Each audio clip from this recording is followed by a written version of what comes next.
అదేవిధంగా కలెక్టర్ గారు, ఇక్కడ ఉన్నటువంటి అన్ని అధికారులు, ప్రజాప్రతినిధులు, నాయకులు అందరికీ కూడా జైభీములు తెలియజేసుకుంటూ బాబు జగ్జీవన్ రామ్ గారు చేసినటువంటి పోరాటాన్ని ఇప్పుడున్నటువంటి యువతరం గుర్తించుకోవాల్సినటువంటి అవసరం ఉంది.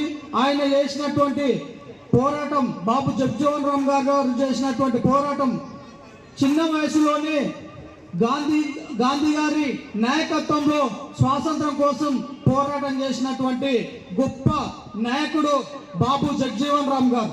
అదేవిధంగా రాజ్యాంగం రావడం కోసం ఆయన అన్ని శాఖలు 10 శాఖలు ఉంటే, అప్పుడు రాజ్యాంగ ముసాదా కమిటీలో 10 శాఖలు ఉంటే అన్ని శాఖలలో బాబు జగ్జీవన్ రామ్ గారు ఉండి ఆ రాజ్యాంగం అమలు చేయడంలో ఒకవైపు గాంధీ నాయకత్వంలో, అదేవిధంగా అంబేద్కర్ గారి యొక్క రాజ్యాంగం రచించడానికి సహాయపడ్డ వ్యక్తి బాబు జగ్జీవన్ రామ్ గారు.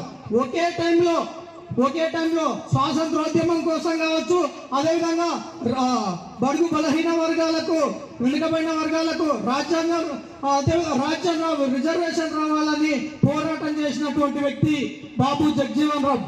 చిన్న వయసులోనే ఆనాడు అతను చదువుకుంటున్నటువంటి టైంలో ఒక హిందువులకని ఒక గ్లాసు, అదేవిధంగా ముస్లింలకని ఒక గ్లాస్ విధానాన్ని ప్రవేశపెట్టినప్పుడు ఆ టైంలో అంబేద్కర్ గారు చిన్న వయసులోనే ఆ యొక్క కుండలను బద్దలు కొట్టినటువంటి చరిత్ర ఉంది.